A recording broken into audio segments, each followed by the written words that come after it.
Est-ce que tu aimes ce que tu fais au point de le faire pendant 10 ans, même si ça marche pas? Et est-ce que tu aimes ce que tu fais au point que même si tu gagnais 10 millions au loto demain, tu continuerais de faire ce que tu fais? Alors ce partage s'adresse plus aux entrepreneurs, ou en tout cas c'est aux personnes entrepreneurs que je pense en enregistrant, parce que, parce que entreprendre, ça demande de l'endurance. Ça demande beaucoup d'amour pour ce qu'on fait. Et je trouve que c'est important de se rappeler cet amour de ce qu'on fait. Parce que comme je le disais, à travers ces 2 questions, cet amour, c'est ce qui fait que même quand ça ne marche pas, même quand il y a des périodes de creux, voire même, des grands, grands déserts dont tu vois pas le bout, c'est ce qui va faire que tu t'accroches dans ton activité. C'est ce qui va faire que tu vas tenir bon, que tu vas persévérer.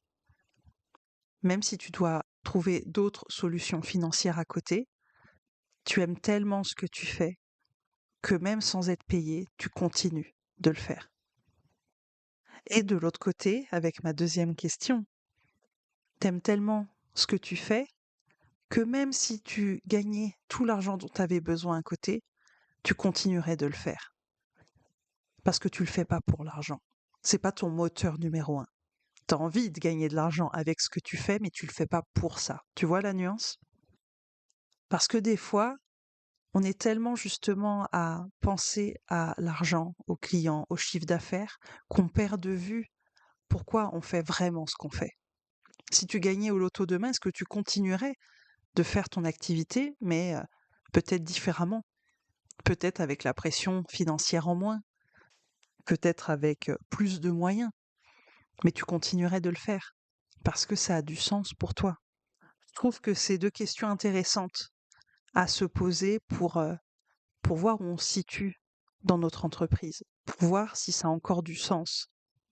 Est-ce que tu aimes ce que tu fais au point de le faire 10 ans, même si ça marche pas, même si tu gagnes pas d'argent grâce à ça?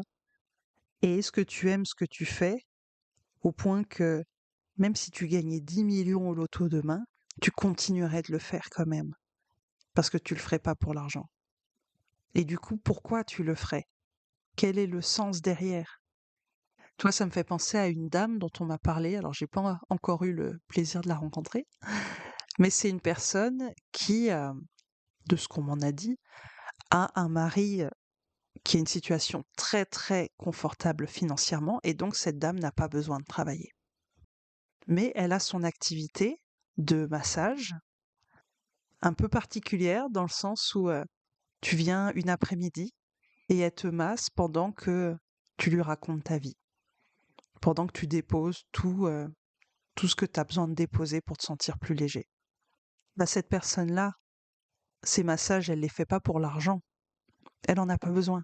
Elle le fait pour contribuer aux autres, à toutes ces personnes qui viennent chez elle et qui se sentent mieux quand elles repartent. Et de l'autre côté de la pièce, du coup, est-ce que tu aimes ce que tu fais, même si ça marche pas, même si ça t'apporte pas d'argent? Parce que ça t'apporte d'autres choses, parce que ça te nourrit d'autres façons. Si je grossis le trait, si tu restes 2 mois sans faire d'argent avec ton activité et si dès que tu gagnes au loto, t'envoies tout bouler pour aller faire autre chose, bah, c'est peut-être que actuellement ton activité, elle a pas la forme la meilleure pour toi, la plus nourrissante, la plus épanouissante. C'est très certainement qu'il y a des choses à ajuster, que tu as perdu le sens derrière.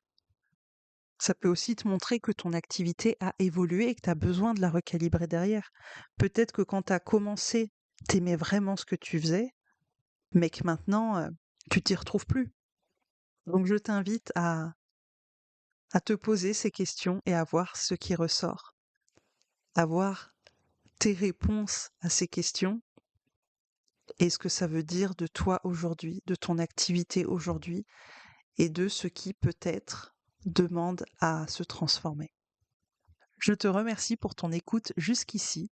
Si ce partage t'a plu, je t'invite à rejoindre ma newsletter pour recevoir les messages exclusifs que j'écris et ne partage que là-bas. Tu peux également visiter mon site pour découvrir les possibilités d'aller plus loin avec moi et voir si l'une d'elles t'attire aujourd'hui. Merci encore pour ta présence et pour ton écoute et à bientôt pour un prochain épisode.